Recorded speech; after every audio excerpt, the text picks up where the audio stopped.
अस्सलामु अलैकुम my social media family. उम्मीद करती हूँ कि आप सब लोग हिफ्ज़-ओ-अमान होंगे, खुशबाश होंगे। सियासी तज्ज़ियों और तबसरों के साथ आपकी खिदमत में हाज़िर हूँ। आज के टॉपिक में दो चीज़ों को कवर करना है। एक तो जो जलसा और धरना जिसकी तैयारी की है पीटीआई वालों ने बड़ी ख़तरनाक किस्म की हथियारों के साथ, चीज़ों के साथ, और दूसरी तरफ उनको सख्त वाला डंडा देने के लिए जो इस्लामाबाद पुलिस ने तैयारी की और दूसरे सूबों से कितने हज़ार की नफरी वहाँ पर पहुँच चुकी है, उसके बारे में बात होगी। और साथ ही नवाज़ शरीफ ने एक नया मंसूबा जो लॉन्च किया है, उसके साथ ही उन्होंने अपने दिल की जो बातें सबके सामने रखी हैं, जो अपने दिल के ज़ख्म सबके सामने रखे हैं, वो भी आपके सामने रखूँगी। तो चलिए जनाब शुरू करते हैं पहली खबर से। मैं आपको ये बता दूँ कि जब मैं ये वीडियो रिकॉर्ड कर रही हूँ उस वक्त रात का वक्त है, तकरीबन समझ लें कि सहरी का वक्त है, और जो ये एहतजाज होना है ये अभी सुबह होना है। तो जनाब ज़रा सुनिएगा कि अभी तक जो पीटीआई का मुतवक्के एहतजाज है उसके लिए जो तैयारियां अब तक हुकूमत ने की हैं, और उसके ऊपर अली अमीन गंडापुर का जो नागिन डांस सामने आया है, वो डांस भी मैं अभी आपको दिखाती हूँ, मगर ज़रा पहले ये खबर सुन लीजिएगा कि पीटीआई ने जब से इस बात के ऊपर ऐलान किया है कि वो एहतजाज करने जा रहे हैं, हुकूमत थोड़ी आपको टेंशन में भी नज़र आएगी। वो एक अलग बात है कि हुकूमत जो है वो कंट्रोल कर सकती है चीज़ों को, लेकिन हुकूमत इस वक्त थोड़ी सी बौखला गई है। क्यों बौखला गई है? उसकी रीज़न ये है कि इमरान खान इस वक्त जेल से निकलने के लिए बेताब हैं। पिछली बार जो जलसा इन्होंने किया है, एक 8 सितंबर को किया, एक 13 को किया है, तो उसकी वजह से इमरान खान शदीद गुस्से में है, क्योंकि जब से इमरान खान को ये बताया गया है कि आपके लोग आते हैं, लोगों को इकट्ठा करते हैं, रास्ते में भी पहुंचते हैं, गालम गलोच भी करते हैं, लोगों का इस्तेमाल भी करते हैं, और उसके बाद रास्ते में से 9, 2, 11 हो जाते हैं। कोई कहता है कि रास्ते में जड़ा ना मैनू कोई बला लभ गई सी, कोई कहता रास्ते च चुड़ैल मैनू लभी, और मैनू रास्ता बदला के लै गई। मतलब तरह तरह की बातें जो है वो करके इमरान खान को जेल के अंदर पागल बनाया जा रहा था। लेकिन अब खान साहब ने मजीद पागल बनने से इनकार कर दिया है। ख़ास तौर पे लास्ट टाइम जब से इमरान खान ने बैरिस्टर गौहर को जाहिल और नालायक कहा है, उसका मतलब ये था कि अगर अवाम तुम लोगों के साथ निकल आए थे तो उनकी कुर्बानी तुम लोगों ने क्यों नहीं करवाई, और मुझे अडयाला जेल से तुम लोगों ने क्यों रिहा नहीं करवाया। अब की बार खान साहब ने अपनी पार्टी के लोगों को ये धमकी दी है कि अगर तुम लोग अब बाहर निकल कर रास्ते से यू टर्न लेकर वापस गए तो मैं तुम लोगों को छोड़ूंगा नहीं। उसी के चक्कर में जनाब अब सब लोग परेशान भी हैं, क्योंकि वो खान साहब की बात को पूरा भी कर लेते थे, बाहर भी निकल आते थे और बाकियों को भी राजी कर लेते थे, लेकिन अब की बार उनके लिए डू एंड डाई की सिचुएशन बना दिया खान साहब ने। अब पीटीआई ने जो इजलास और जलसा करने की ये जो बात की है, जो धरना करने की बात की है, उसके ऊपर इस्लामाबाद पुलिस ने पूरी तरह से तैयारी कर ली है। उन्होंने आंसू गैस के शेल्स जो हैं वो जमा करना शुरू कर दिए हैं, और जब तक आप लोग ये वीडियो देख रहे होंगे तब तक तो अच्छी खासी तैयारी जो इस्लामाबाद पुलिस के पास है वो हो चुकी होगी। अब जो मेरी इतलात हैं उसके अकॉर्डिंगली आपको बताऊँ कि डी चौक में जो इन्होंने कहा है कि हम एहतजाज करेंगे, उसके पेश नज़र इस्लामाबाद पुलिस ने दारुल हुकूमत में अमन व अमान को बरकरार रखने के लिए इजाफी नफरी भी तलब कर लिया। यानी कि सिर्फ इस्लामाबाद की पुलिस के ऊपर ये लोग रिलाई नहीं करने जा रहे, बल्कि एक्स्ट्रा नफरी भी तलब की, और साथ में साजो सामान जिससे इन्होंने सॉफ्टवेयर अपडेट करने हैं वो भी इन्होंने अपने पास जो है वो तलब कर लिए हैं। यहाँ पर आपको बता दूं, इस्लामाबाद की जो पुलिस है उन्होंने पंजाब और सिंध पुलिस से 3-3 हज़ार अहलकार मजीद एक्स्ट्रा मांगे हैं कि 3-3 हज़ार बंदा जो है ना वो हर सूबे में से हमें दो, ताकि हम इन लोगों का मुकाबला करें। जबकि 4,000 एफसी अहलकारों की फौरी फराहमी का मुतालबा किया गया था, और जब तक आप ये वीडियो देख रहे होंगे तब तक ये तमाम नफरी जो है इस्लामाबाद पहुँच चुकी होगी। इसके साथ ही आपको बताऊँ कि पंजाब ने कॉन्स्टेबलरी से 10,000 आंसू गैस शेल और 500 टीयर गैस की जो स्टॉक है वो भी अपने पास मंगवा के रख लिया है। इसके साथ ही आपको बताऊं कि बंदूकों समेत एंटी जो राइट्स किट्स हैं उनको भी तलब किया गया है, और पुलिस ज़राए जो हैं उनसे भी हमारी बात हुई है, तो वहाँ से जो खबरें आ रही हैं वो ये आ रही हैं कि इस्लामाबाद पुलिस ने वजारत दाखिला को हंगामी बुनियादों पर सिक्योरिटी फोर्सेस और मतलूबा साजो सामान फराहम करने की जो दरख्वास्त की थी उसको पूरा कर दिया है। ये तमाम चीज़ें उनको मिल गई हैं, जिस पर वजारत दाखिला ने फौरी तौर पे हिदायत भी की थी कि इनको फौरी तौर पे चीज़ें दी जाएँ, और चीज़ें उनको मिल भी चुकी हैं। तो यहाँ से अब आपको अंदाज़ा हो गया होगा कि इस्लामाबाद पुलिस ने जो तैयारी की है वो तो अच्छी खासी की है। अब अंदर से कोई मिल ना जाए तो वो एक अलग बात है। दूसरी तरफ इमरान खान का सख्त बयान आना कि डू एंड डाई की सिचुएशन करनी है, तो अल्लाह करे कि आज का दिन जो है वो खैरियत से गुजरे। मुझे एक ट्वीट अगर मिल गया तो मैं आपको दिखाऊंगी। वो एक बाबा कोडा नाम का एक शख्स है जी, जो पीटीआई का सोशल मीडिया हैंडलर भी है। उसका असली नाम ये नहीं है, लेकिन उसने इस नाम से अकाउंट बनाया हुआ है। उसने बाकायदा तौर पे ट्वीट्स किए हैं जिसमें वो ये कह रहा है कि जनाब मलेशियन वज़ीर आज़म जो हैं वो पाकिस्तान आ गए हैं, चाइना का जो है वो भी इजलास होने वाला है और दूसरे लोग भी आ रहे हैं, डॉक्टर जाकिर नाइक भी पाकिस्तान के अंदर मौजूद है। पाकिस्तान की महंगाई सिंगल डिजिट पे आ गई है, तो यही मौका है पाकिस्तान के अंदर अनरेस्ट पैदा करने का, ताकि दूसरे ममालिक के वज़रा जब आएँ तो उनको हम दिखा सकें कि हम इस तरह की चीज़ें पाकिस्तान में कर रहे हैं, ताकि पाकिस्तान का अच्छा तासुर बाहर के ममालिक में ना जाए। ये बिल्कुल वैसी ही इनकी जो है वो कोशिश है कि जैसा कि इन्होंने कोशिश की थी कि IMF जो है वो पाकिस्तान को कर्जा ना दे, तो उसमें भी ये नाकाम हो गए। फिर इन्होंने खतूत लिखे, इन्होंने तरह तरह की हरकतें की, तो ये सब चीज़ें जो हैं वो अब तक आपके सामने है। अलबत्ता दूसरी तरफ मरियम नवाज साहिबा जो हैं वो दिन रात काम कर रही हैं। आपको याद ही है ना, अभी 2-3 दिन पहले मैं उनसे मिलकर आई हूँ और मैंने आपको बताया था कि जिस दिन श्रिम्प्स के, झींगों की जो हुकूमत ने एक 100 एकड़ के ऊपर उन्होंने जो कामयाब पायलट प्रोजेक्ट किया था, अब उसको 1 लाख एकड़ पे फैलाने जा रहे हैं, ताकि जनूबी पंजाब के लोग भी खुशहाल हो सकें, क्योंकि उनकी ज़मीनों के ऊपर चारा तो उग नहीं सकता, उनकी ज़मीनें बंजर हैं, वहाँ पर ज़मीनों के ऊपर काश्तकारी भी नहीं हो सकती। वो इतनी ख़राब ज़मीनें और इतना खारा पानी है वहाँ पे कि वहाँ पर जानवर भी पानी पीने के लिए नहीं आते। तो मरियम नवाज साहिबा ने वहाँ पर झींगों की वो शुरू करवा दिया जनाब जी फार्मिंग, ताकि वहाँ की ज़मीन के अकॉर्डिंगली वो लोग उन झींगों को मार्केट्स के अंदर बेचकर जो है वो कसीर जो ज़र मुबादला है वो कमा सकें।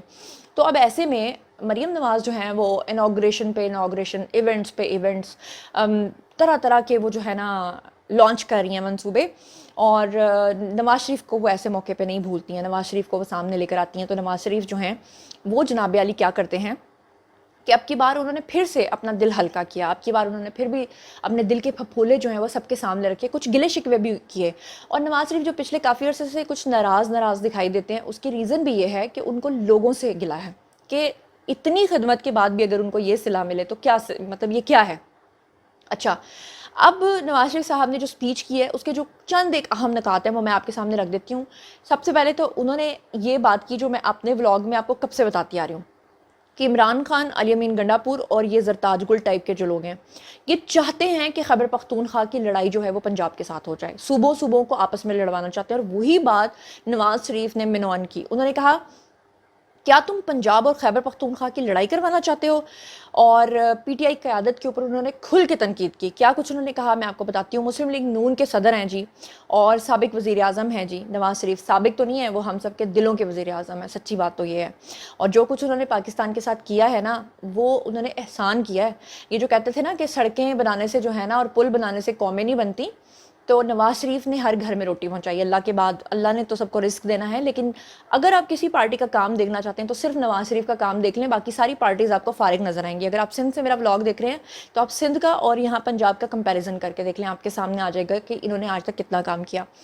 नवाज़ शरीफ ने PTI की क़यादत को आड़े हाथों लेते हुए कहा कि तुम कहते हो कि हम पंजाब पर यलगार करने और हमलावर होने आ रहे हैं। क्या तुम पंजाब और खैबर पख्तूनख्वा की आपस में लड़ाई करवाना चाहते हो? क्या यहाँ खून खराबा कराना चाहते हो? तुम्हारे अज़ाइम क्या हैं? लाहौर में असल में एक मंसूबा लॉन्च किया गया है जिसका नाम है जी अपनी छत अपना घर, जिसके अकॉर्डिंगली हुकूमत जो है वो 15 लाख रुपए तक का कर्ज जो है वो दे रही है लोगों को, वो भी बिला सूद कर्जा, ताकि लोग अपनी छत बना सकें, अपना घर बना सकें। हाँ, अगर आप कहें कि शहरों में 15 लाख में किसी का घर बन जाए तो नॉट पॉसिबल, लेकिन जो बहुत गरीब लोग हैं और गाँव के या रूरल एरियाज़ में रहते हैं तो वहाँ पर लोग अपनी छत बना लेते हैं। वो जो जिसको बाला कहते हैं आई थिंक, या शतीर कहते हैं उसको, या TR कहते हैं, तो उसके थ्रू लोग अपना घर बना लेते हैं। लाहौर में इस मंसूबे की तकरीब से खिताब करते हुए नवाज शरीफ ने कहा कि कार खैर में हिस्सा डालने वालों को भी मुबारकबाद पेश करता हूँ, इस प्रोग्राम के आगाज़ पर बहुत खुशी हो रही है। उन्होंने कहा कि मरियम नवाज़ ने पंजाब में अच्छा प्रोग्राम शुरू किया है। उन्होंने कहा कि सेक्रेटरी हाउसिंग ने हमें जो तफसील बताई है इससे मैं बहुत मुतासिर हुआ हूँ और मैं समझता हूँ कि ये मंसूबा अवाम का पैसा अवाम पर खर्च होने की बेहतरीन मिसाल है। उन्होंने कहा कि कितनी अच्छी बात है कि कर्ज भी दिया जा रहा है और एक पैसे का सूद भी वसूल नहीं किया जा रहा। ये सब चीज़ें सिर्फ नवाज़ शरीफ करना जानते हैं या फिर उनकी बेटी मरियम नवाज़ कर रही हैं, जो उनकी लेगेसी को लेकर चल रही हैं, और किसी में इतना दमखम नहीं है। नवाज शरीफ ने कहा कि मेरा ख्याल है कि अगर इस मुल्क में काम किया जाता और काम करने दिया जाता तो अवाम के नुमाइंदों की हुकूमत को काम करने दिया जाता तो आज इस मुल्क में कोई शख्स बेघर ना होता। अब मैं आप लोगों से पूछती हूँ कि पूछे ना उन लोगों से जो कहता था कि ओए हम 50 लाख घर बनाएंगे, ओए हम पता नहीं कितने करोड़ नौकरियां देंगे, वो किधर गई? वो तो नून लीग कर रही है। अच्छा, फिर उन्होंने कहा कि हुकूमत में आते ही 2.5-3 साल में फारिग कर दिया गया। ये हकीकत है। नवाज शरीफ जो है वो 3 दफ़ा प्राइम मिनिस्टर है, लेकिन हर बार उनके अदवार कितने रहे, कितने साल की उन्होंने हुकूमत की, ये भी तो देखिए। उसके बावजूद उन्होंने कितना काम किया उसको देखिए। ان کا کہنا تھا کہ آج کل تعمیرات اتنی مہنگی ہو گئی ہیں کہ اگر ایک کمرہ بھی بنانا ہو تو آدمی پریشان ہو جاتا ہے، اس کے پیسے کہاں سے آئیں گے۔ یہ کام ہم نے بہت پہلے شروع کیا تھا، کہ میرے پہلے دور حکومت میں تو ہم نے اس طرح کی اور بھی بہت ساری اسکیمیں جو ہے وہ شروع کی تھی، لیکن 2.5-3 سال بعد فارغ کر دیا گیا۔ صحیح کہہ رہے ہیں کہ بھائی جب بھی آتے ہیں نئے منصوبے لانچ کرتے ہیں، اگلے ہاتھ میں ڈائری دے کے کسی کو بھی چھوڑ دیتے ہیں، چلو بھی چلے جاؤ یہاں سے۔ اس کے علاوہ نواز شریف نے یہ بھی کہا کہ ہم IMF کو خدا حافظ کہتے ہیں، مخالفین پھر لے کر آ جاتے ہیں۔ بالکل آپ کے سامنے 2016 میں نواز شریف کی آپ لوگوں نے تقریر سنی ہوگی جس میں انہوں نے IMF کو بائے بائے کہہ دیا تھا، اور IMF کے پھر دوبارہ سے محتاج ہوئے، اللہ معاف کرے، اور پھر پاکستان کو سری لنکا بنانے کے خواب دیکھے گئے، اور پھر کسان کارڈ کے بارے میں بھی انہوں نے بات کی، فلاحی اسکیمز کے بارے میں بھی انہوں نے بات کی، اور پھر پی ٹی آئی والے آج کل بہت زیادہ پروپیگنڈا کر رہے ہیں۔ وہ کہہ رہے ہیں اوئے ہوئے دیکھو جی نواز شریف نے نا عمران خان کے فالوورز کو بھیڑ بکریاں کہہ دیا۔ او بھائی انہوں نے بھیڑ بکریاں نہیں کہا، انہوں نے مثال دی کہ انسان کو اپنی عقل استعمال کرنی چاہیے، بھیڑ بکریوں کی طرح کسی کے پیچھے نہیں لگ جانا چاہیے، کیونکہ بھیڑ اور بکریوں کا یہی کام ہوتا ہے کہ آگے کتا جا رہا ہوتا ہے اور کتے کے پیچھے وہ لگ جاتی ہیں، پتہ نا آپ کو۔ تو جناب انہوں نے کہا کہ بلین ٹری منصوبہ کہاں ہے؟ یہ عمران خان نے اعلان کیا تھا نا کہ بلین ٹری منصوبہ، وہ صرف انہوں نے پہاڑ ایک دکھایا، خالی پہاڑ جس کے اوپر کوئی درخت نہیں، پھر ایک پہاڑ دکھایا جس پر بے شمار درخت ہیں، فوٹو شاپ کر کے تصویر آپ لوگوں کو دکھائی، پیسہ خود کھا گئے۔ تو انہوں نے پوچھا کہ بھئی نواز شریف نے کہا کہ جو فالوورز ہیں بھیڑ بکریوں کی طرح، وہ پوچھے نا عمران خان سے کہ کدھر ہے بلین ٹری منصوبہ، جو 1 ارب درخت لگا رہے تھے وہ کہاں ہیں؟ اور یہ یہاں آنسو گیس کے جو شیل لے کر آئے تھے اور پولیس پر برسا کر انہیں زخمی کرنے کی کوشش کر رہے تھے، ان کا یہی رویہ ہے جو وسطی ایشیا میں یہاں آ کر حملہ اور قبضہ کرنے والوں کا تھا، نواز شریف نے کہا۔ ان کا کہنا تھا کہ وہ 50 لاکھ کا گھر کدھر ہیں؟ جو لوگ بھیڑ بکریوں کی طرح ان کے پیچھے چل پڑتے ہیں، ان سے پوچھیں کہ ہمیں 50 لاکھ گھروں کا حساب تو دو۔ پھر انہوں نے کہا کہ اتنے بڑے بڑے وعدے کیے تھے، ان میں سے کون سا پورا کیا ہے؟ کارکردگی 0، انڈا 0۔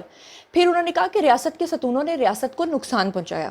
کسی حد تک تو نواز شریف کی یہ بات صحیح ہے، کیونکہ جب سے وہ سیاست میں آیا ان کے ساتھ زیادتیاں ہو رہی ہیں، اور کیا نہیں ہوئی ہیں آپ کے سامنے ہیں۔ نواز شریف نے پی ٹی آئی کو مزید تنقید کا نشانہ بناتے ہوئے یہ بھی کہا کہ یہ چاہے اپوزیشن میں تھے یا حکومت میں تھے، ان کا کام ہر وقت احتجاج کرتے رہنا ہے۔ آپ مریم نواز کو دیکھ لیں، آپ گنڈا پور کو دیکھ لیں، وہ ڈونٹ کے اوپر بیٹھ کر قیدی نمبر 804 والے تلوے والی تصویریں اور ناگن ڈانس والے ویڈیوز بناتے رہتے ہیں۔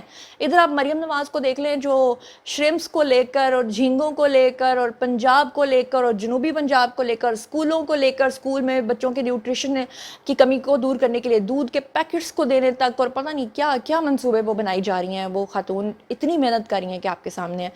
پھر انہوں نے کہا کہ عمران خان کہتے تھے کہ میں نواز شریف کی گردن میں رسا ڈال کر کھینچوں گا۔ وہ جو عمران خان کہا نہیں کرتے تھے او میں تمہاری گردن میں رسا کھینچوں گا، یہ کوئی بدتمیزی، مطلب یہ بالکل ایگزیکٹلی وہ والا رویہ ہے جو آج کل علی امین گنڈا پور کرتے ہیں۔ وہ بھی خان صاحب کی نقل اتارنے کی کوشش کرتے ہیں، تبھی خان صاحب کے پسندیدہ ترین لوگوں میں ان کا بھی شمار ہوتا ہے۔ یعنی کہ جب کوئی آپ سے یہ پوچھے کہ وہ 50 لاکھ گھر، وہ اتنے کروڑ نوکریاں، وہ ساری چیزیں، وہ سکیمز، وہ کارکردگی کہاں ہے، تو آپ کو اوے یہ سب چور ہیں، ان کو مت مارو، یہ کیا بات ہے بھائی؟ یہ کیا بات ہے؟ یا پھر شیخ رشید کی طرح جو نا سگار پی کے تو اس کو اڑا دو، وہ جی تکڑی میرا زیور ہے جی، تو جیل میرا سسرال ہے۔ آج کل وہ بھی سسرال سے باہر بیچارے، نہ سسرال کے رہے، نہ میکے کے رہے، نہ ادھر کے رہے، نہ ادھر کے رہے۔ تو بہرحال نواز شریف نے جو کچھ کہا، انہوں نے یہ بھی بات کی کہ عاجزی سیکھو اور اللہ تعالیٰ سے معافی مانگو، جیسا آپ کرتے ہو کسی کے ساتھ ویسا ہی آپ بھرتے ہو۔ اور انہوں نے کہا کہ ریاست کے ستونوں نے ریاست کے ساتھ اچھا سلوک نہیں کیا، جس سے میں 100% ایگری کرتی ہوں۔ اور انہوں نے کہا کہ وہ ستون بھی ذمہ دار ہیں، مجھ جیسے لوگ بھی ذمہ دار ہیں، اور آپ بھی ذمہ دار ہیں۔ یعنی کہ اس میں ان کا جو طنز ہے وہ اسٹیبلشمنٹ کی طرف بھی تھا، اور حقیقت ہے اسٹیبلشمنٹ نے تو ہمیشہ نواز شریف کے ساتھ جو ہے نا ستیلے باپ جیسا یا ستیلی ماں جیسا سلوک کیا ہے۔ ایک ایسے شخص کے ساتھ جس نے ہمیشہ پاکستان کے اندر ترقی کو پھیلایا ہے، ایک ایسا نواز شریف جس نے پہاڑوں کے اندر جا کر سٹیل کے پل بنا دیے۔ آپ کے تو خیبر پختونخوا کے اندر آج بھی دریاؤں کو پار کرنے کے لیے لوگ رسیاں باندھ کے یا ڈولیوں کے ذریعے ایک جگہ سے دوسری جگہ جا رہے ہیں، یقین کریں بہت زیادتی کیا۔ بہرحال یہ تھا آج کا ویڈیو، باری اچھی آپ لوگوں کی آئی، کمنٹ سیکشن میں بتائیے آپ کیا سوچتے سمجھتے ہیں۔ چینل کو سبسکرائب کر لیجیے گا، اپنا بہت خیال رکھیے گا، اللہ نے کے بعد۔